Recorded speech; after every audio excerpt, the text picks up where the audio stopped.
नमस्कार साथियों, एक बार फिर से स्वागत करता हूं आप सभी का एजू डायरेक्शन में। लास्ट वीडियो लेक्चर में हमने बात की थी जीन के बारे में, एलील के बारे में और स्यूडो एलील के बारे में।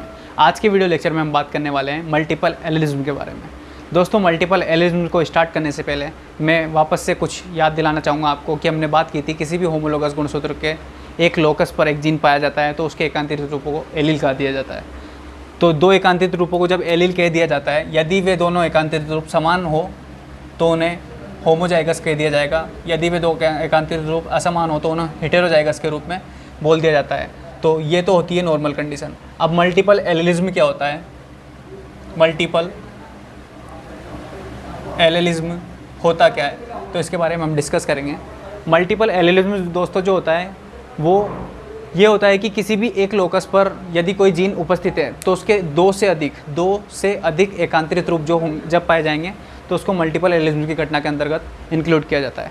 अब मल्टीपल एलीलिज्म की घटना के अंतर्गत उनको इंक्लूड किया जाता है तो दोस्तों ये होते तो दो से अधिक, यानी कि किसी जीन के दो से अधिक एकांतरित रूप होंगे तो उसको मल्टीपल एलीलिज्म कह दिया जाएगा, परंतु ये सभी इंडिविजुअल में संभव नहीं है। अब ऐसा क्यों संभव नहीं है? क्योंकि युग्मकों का निर्माण करते समय अलग अलग होने के लिए केवल दो एलील ही प्रदर्शित किए जाते हैं। तो दो एलील के रूप में ये एक इंडिविजुअल में केवल दो युग्म रूप ही इसके पाए जाएंगे। दो युग्म रूप पाए जाने के कारण किसी भी इंडिविजुअल में किसी जीन के दो एकांतरित रूप पाए जाएंगे, परंतु पॉपुलेशन की अगर ओवरऑल हम पॉपुलेशन की बात करें तो उसमें मल्टीपल एलीलिज्म की घटना देखने को मिलती है। तो दोस्तों, मल्टीपल एलीलिज्म के हम कैरेक्टरिस्टिक्स की बात करते हैं।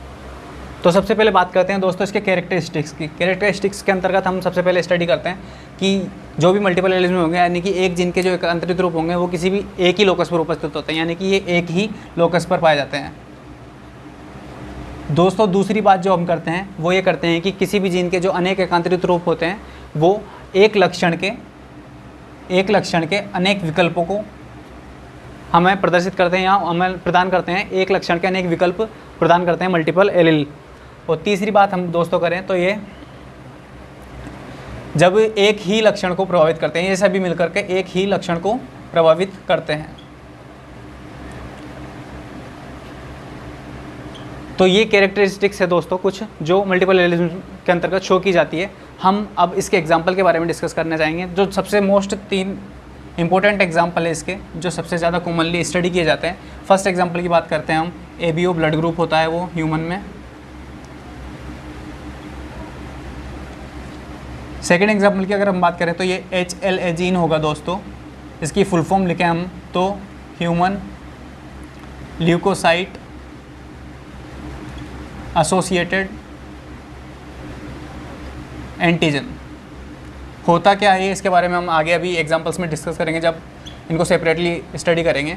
थर्ड जो इसका एग्जांपल है दोस्तों कॉमनेस्ट, वो है नॉन कोडिंग DNA रीजन या सेगमेंट। तो ये 3 एग्जांपल ऐसे हैं दोस्तों जो मल्टीपल एलीलिज्म के अंतर्गत सबसे ज़्यादा स्टडी किए जाते हैं। 1 बाय 1 हम इनके बारे में स्टडी करते हैं। तो पहला एग्जांपल हम लेते हैं ABO ब्लड ग्रुप।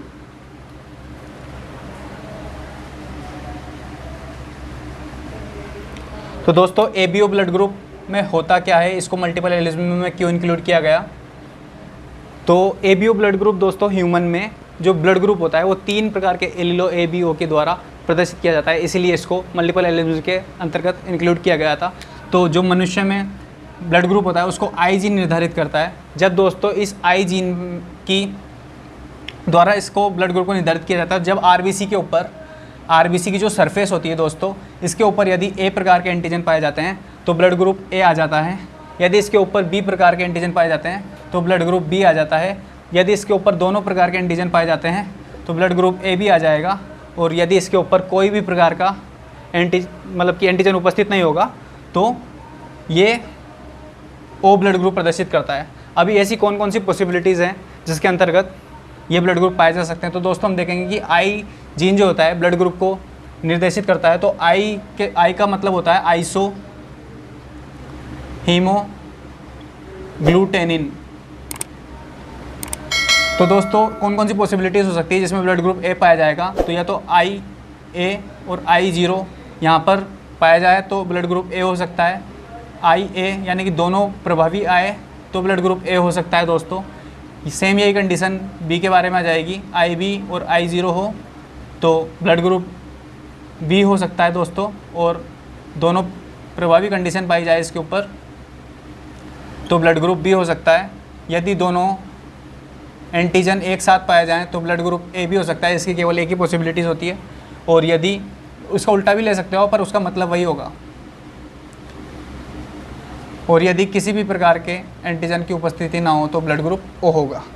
तो दोस्तों हमने बात कर ली यहाँ पर आइसोहीमोग्लूटिनिन को प्रदर्शित करता है और ये पॉसिबिलिटीज़ पाई जाती है जिसके अंतर्गत ब्लड ग्रुप अलग अलग प्रकार के ब्लड ग्रुप पाए जा सकते हैं।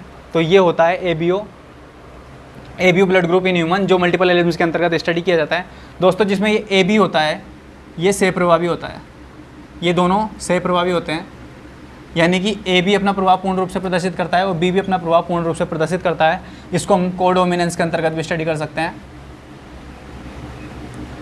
तो ये बात थी दोस्तों एबीओ ब्लड ग्रुप के बारे में, जो ह्यूमन में स्टडी किया जाता है, वो मल्टीपल एलिमेंट्स का एग्जांपल होता है। अब बात करने जा रहे हैं हम दूसरे एग्जांपल के बारे में। दूसरा एग्जांपल था दोस्तों, वो था HLA जीन। अब दूसरा एग्जांपल होता है HLA जीन। अब HLA जीन होता क्या है दोस्तों, ये होता है ह्यूमन ल्यूकोसाइट एसोसिएटेड और एंटीजन। ये दोस्तों एक प्रकार का एंटीजन होता है जो किसी विशिष्ट प्रोटीन को कोड करता है। अब ये कोड करेगा तो ये जीन जो होता है विशिष्ट एंटीजन या प्रोटीन को कोड करता है। तो जिसके अंतर्गत क्या होगा कि ये इम्यूनिटी बूस्टर होगा, यानी कि जब किसी कोई एंटीजन या कोई एक्सटर्नल कण हमारे शरीर में बॉडी में प्रवेश करता है तो एंटीबॉडी का फॉर्मेशन होने लगता है, जिससे इम्यूनिटी को बूस्ट मिलता है, इम्यूनिटी बूस्ट हो जाती है और एंटीबॉडी का फॉर्मेशन जल्दी जल्दी होने लगता है। तो ये ह्यूमन ल्यूकोसाइट एसोसिएटेड एंटीजन होता है। ये हिस्टोकम्पेटिबिलिटी यानी कि अंग प्रत्यारोपण जो घटना होती है दोस्तों, जिसमें एक दाता अपने ग्राही को अपना अंग स्वीकृत करता है या देता है, तो ये स्वीकृत होगा या नहीं इसका निर्धारण किसके द्वारा किया जाता है, HLA जीन के द्वारा किया जाता है। अब HLA जीन इसका निर्धारण कैसे करता है दोस्तों, तो वैसे विशिष्टता ये देखा जाता है कि HLA जीन जो है वो हिस्टोकम्पेटिबिलिटी के लिए मेन जो रेस्पॉन्सिबल मॉलिक्यूल होते हैं उनकी एक क्लास का भी निर्धारण या रिप्रेजेंटेशन करता है। तो इसको एको नाम से जाना जाता है, जिसको MHC बोला जाता है। MHC का मतलब होता है मेन हिस्टो कंपेटिबिलिटी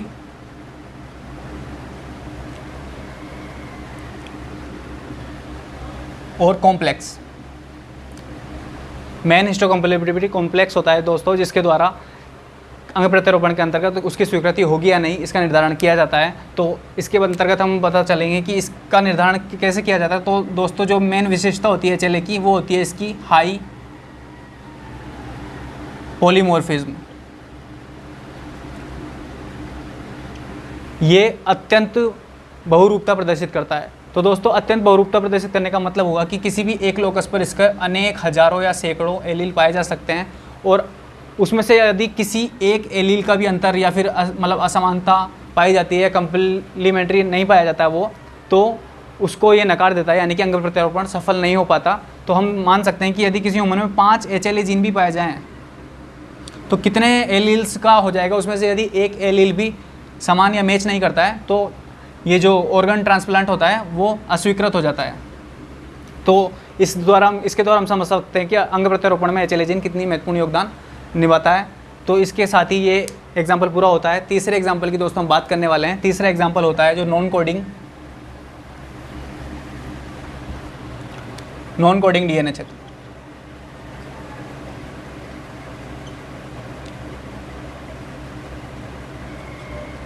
तो दोस्तों एक सर्वव्यापी मानव परियोजना थी जिसको मानव की किस्मों को उन्नत बनाने के लिए किया गया था, जो ह्यूमन जीनोम प्रोग्राम बोला जाता है जिसको, यानी कि ह्यूमन जीनोम प्रोग्राम जो था उसके अंतर्गत ये पता चला कि जब दो इंडिविजुअल होते हैं उन दोनों इंडिविजुअल के बीच में जो उनके लक्षणों या फिर उसमें अंतर पाया जाता है, तो वो अंतर किसी दो जीनों के कारण नहीं पाया जाता।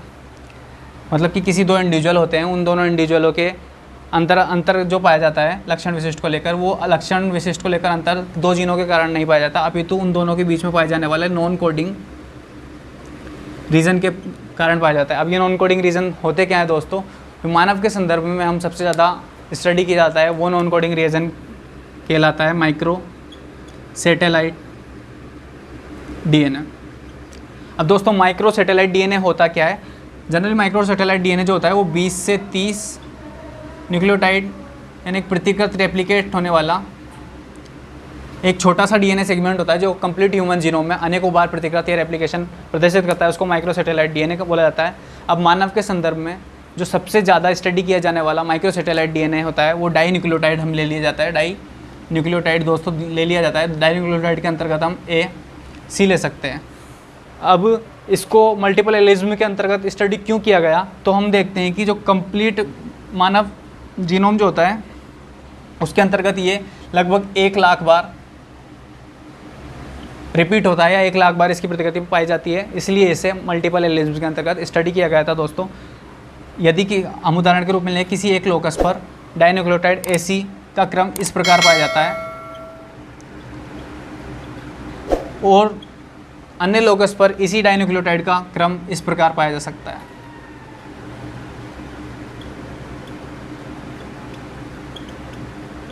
इससे ज़्यादा भी पाया जा सकता है। इस प्रकार एक हाई पॉलीमॉर्फिज्म दर्शाने के कारण इसको मल्टीपल एलिज्म के अंतर्गत इंक्लूड किया जाता है।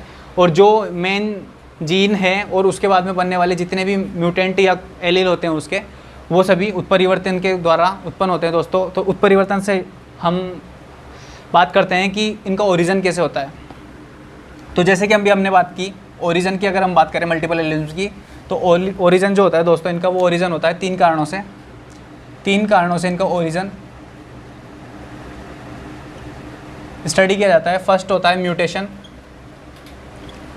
म्यूटेशन में दोस्तों कोई एक जीन है उस पर विभिन्न प्रकार के म्यूटेशंस के द्वारा यदि इंड्यूस म्यूटेशन या स्पॉन्टेनियस म्यूटेशन हो जाता है तो अनेक एकांतरित रूप बन जाते हैं और उन एकांतरित रूप में पुनः म्यूटेशन हो जाने से अनेक और फर्दर आगे एकांतरित रूप या अल्टरनेटिव फॉर्म पाई जा सकती है। इस प्रकार मल्टीपल एलिज्म शो करते हैं वो। तो म्यूटेशन के कारण दोस्तों मल्टीपल एलिज्म की घटना पाई जा सकती है। दूसरा होता है दोस्तों स्यूडो एलील।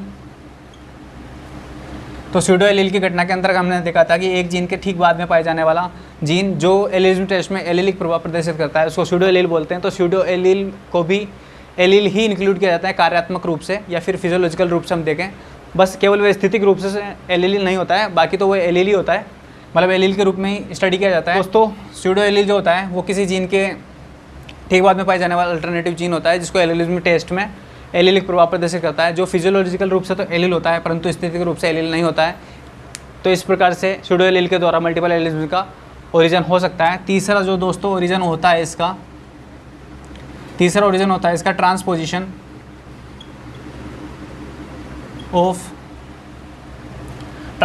Of हेटेरोक्रोमेटिक reason. अब दोस्तों जो हेटेरोक्रोमेटिक रीजन होते हैं वो अपने जीन एक्सप्रेशन को प्रभावित करने वाले हेटेरोक्रोमेटिक जो रीजन होते हैं यानी कि छोटे छोटे सेगमेंट होते हैं जिसमें डीएनए की मात्रा अत्यधिक पाई जाती है। हम सभी जानते हैं हेटेरोक्रोमेटिक रीजन के बारे में। तो यदि इनको इसकी एक्सप्रेशन को प्रभावित करने वाले किसी जीन के पास ट्रांसपोजिशन कर दिया जाता है या स्थानांतरित कर दिया जाता है तो उससे अनेक एकांतरित या वैकल्पिक रूप पाए जा सकते हैं और ये किसको कोज करते हैं, मल्टीपल एलिज्म को कोज करते हैं। तो 3 प्रकार से इनका ओरिजिन हो सकता है, म्यूटेशन के द्वारा, स्यूडो एलील के द्वारा और ट्रांसपोजिशन ऑफ हेटेरोक्रोमेटिक रीजन्स के द्वारा। तो दोस्तों हमने ये सब बात की मल्टीपल एलिज्म होता क्या है, मल्टीपल एलिज्म के एग्जाम्पल कौन कौन से हैं, ये तीनों हमने बात की। अब मल्टीपल एलिज्म के अदर एग्जाम्पल कौन कौन से हैं, तो मल्टीपल एलिज्म के 2 और एग्जाम्पल हम जनरली देखते हैं। एक तो होता है आई कलर इन ड्रोसोफिला। तो दोस्तों इसको TH Morgan, Hugo de Vries नामक वैज्ञानिकों ने स्टडी किया था जिसके अंतर्गत उन्होंने देखा था कि किसी भी एक जीन के एक लोकस पर 100 से अधिक एकांतरित रूप होते हैं। उस एकांतरित रूपों में से एक रूप के लिए उन्होंने स्टडी किया था जिसके अंतर्गत उन्होंने देखा था कि अप्रभावी सफ़ेद जो कलर होता है आँखों का वो किसी एक एलील में परिवर्तन के कारण होता है। एक लोकस पर 100 एलील पाए जाते हैं यदि किसी जीन के अंग के मतलब आई के कलर को। तो दोस्तों TH मॉर्गन ने देखा था कि आई कलर को प्रभावित करने वाले किसी जीन के 100 से अधिक एकांतरित रूप एक लोकस पर यदि पाए जाएं तो उसमें से किसी एक एलील में परिवर्तन हो जाने के कारण अप्रभावी सफ़ेद कलर उसका उत्पन्न होता है। और उन्होंने देखा कि इस प्रकार से अनेक अलग अलग कलर ड्रोसोफिला में देखे गए। उन्होंने देखा कि जो बनने वाले म्यूटेंट हैं उनमें वाइल्ड टाइप से जो कलरेशन या फिर वर्णक होता है दोस्तों वो 20% कम पाया गया। तो इसको मल्टीपल एलिलिज्म के अंतर्गत स्टडी किया जाता है, क्योंकि एक लोकस पर अनेक एलील पाए जाते हैं और उसमें से किसी एक में परिवर्तन आ जाता है तो उसका लक्षण प्रभावित हो जाता है। तो इसको मल्टीपल एलिज्म के अंतर्गत स्टडी किया जाता है। दूसरा अदर एग्जाम्पल के अंतर्गत हम स्टडी करेंगे, जो रेबिट का कोट होता है उसका कलर होता है दोस्तों, वो भी मल्टीपल एलिज्म के अंतर्गत स्टडी किया जाता है। मल्टीपल एलिज्म के अंतर्गत स्टडी क्यों किया जाता है? क्योंकि ये माना कि रेबिट में कोट कलर सी जीन के द्वारा निर्धारित किया जाता है। अब इसके अनेक एकांतरित रूप हो सकते हैं। यदि ये इस प्रकार से कैपिटल सी प्रदर्शित करें तो ये काला भूरा रंग प्रदर्शित करता है। यदि ये CH कैपिटल CH प्रदर्शित करे तो ये चिंचिला, जो दोस्तों स्लेटी या चिंचिला रंग होता है, ये प्रदर्शित कर सकता है। यदि केवल CH ही प्रदर्शित करे ये एलील युग्म इस प्रकार से पाया जाए तो ये पूरी बॉडी तो दोस्तों वाइट कलर की पाई जाएगी, यानी कि वाइट कोट ही होगा, परंतु जो कान होंगे, पैर होंगे, ये सब काले या डार्क कलर के पाए जा सकते हैं। और लास्ट में हम बात करते हैं इसकी स्मॉल सी की बात करते हैं तो ये एल्बिनो, जो वर्णकहीन या कलरहीन होते हैं दोस्तों, वो वाला कोट प्रदर्शित करेंगे। और आंखों का रंग भी इनका एल्बिनो के जैसे होगा, यानी कि सूर्यमुखी जो तीव्र चमकती है उस प्रकार की का है, प्रदर्शित करेंगे। और मल्टीपल एलिज्म के एग्जाम्पल के अंतर्गत इनको स्टडी किया जाता है। अब हम बात करते हैं कि दोस्तों ये मल्टीपल एलिज्म के साथ ही एक और शब्द को मतलब कि जोड़ के देखा जाता है, वो होता है पॉलीजीन इनहेरिटेंस।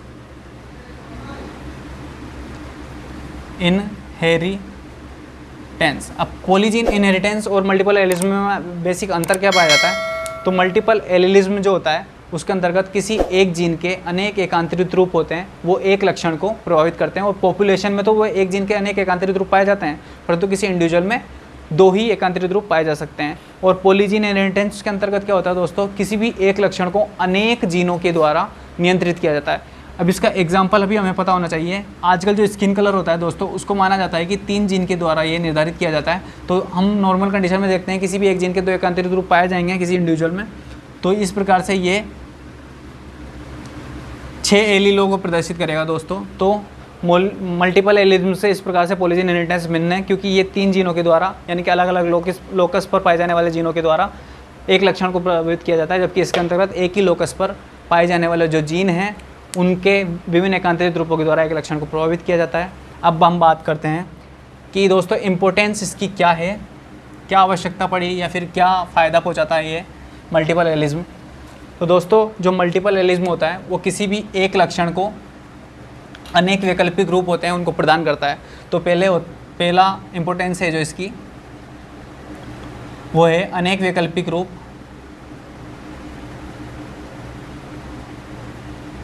ये प्रदर्शित करता है। जो दूसरी इंपॉर्टेंस है इसकी, वो पहली इंपॉर्टेंस से जुड़ी हुई है दोस्तों। अनेक वैकल्पिक रूप अगर कोई प्रदर्शित करता है तो ये सर्वाइवल के लिए ये, यानी कि उच्च प्रतिस्पर्धात्मकता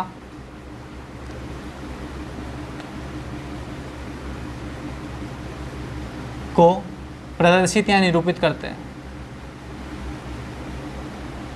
तीसरा जो इम्पोर्टेंस है दोस्तों वो है कि किसी भी जीन में उत्परिवर्तन किस प्रकार हुआ है, उत्परिवर्तन शैली कितने प्रकार के उत्परिवर्तन हुए हैं एलीलो, क्योंकि प्रत्येक उत्परिवर्तन के द्वारा एक नए एलील का फॉर्मेशन हो जाता है, इसलिए उत्परिवर्तन के बारे में सूचना देता है ये मल्टीपल एलिज्म। जो चौथा इसका इम्पोर्टेंस होता है दोस्तों वो होता है कि मल्टीपल एलील होते हैं जो किसी इंडिविजुअल में सेल्फ इनकम्पेटिबिलिटी द्वारा, यानी कि स्वबंध्यता के द्वारा ये क्या करते हैं, अंत्यप्रजनन या फिर इंटरब्रीडिंग को रोकते हैं, अंत्यप्रजनन को रोकते हैं। तो दोस्तों ये बात कर ली हमने इनकी इम्पोर्टेंस के बारे में।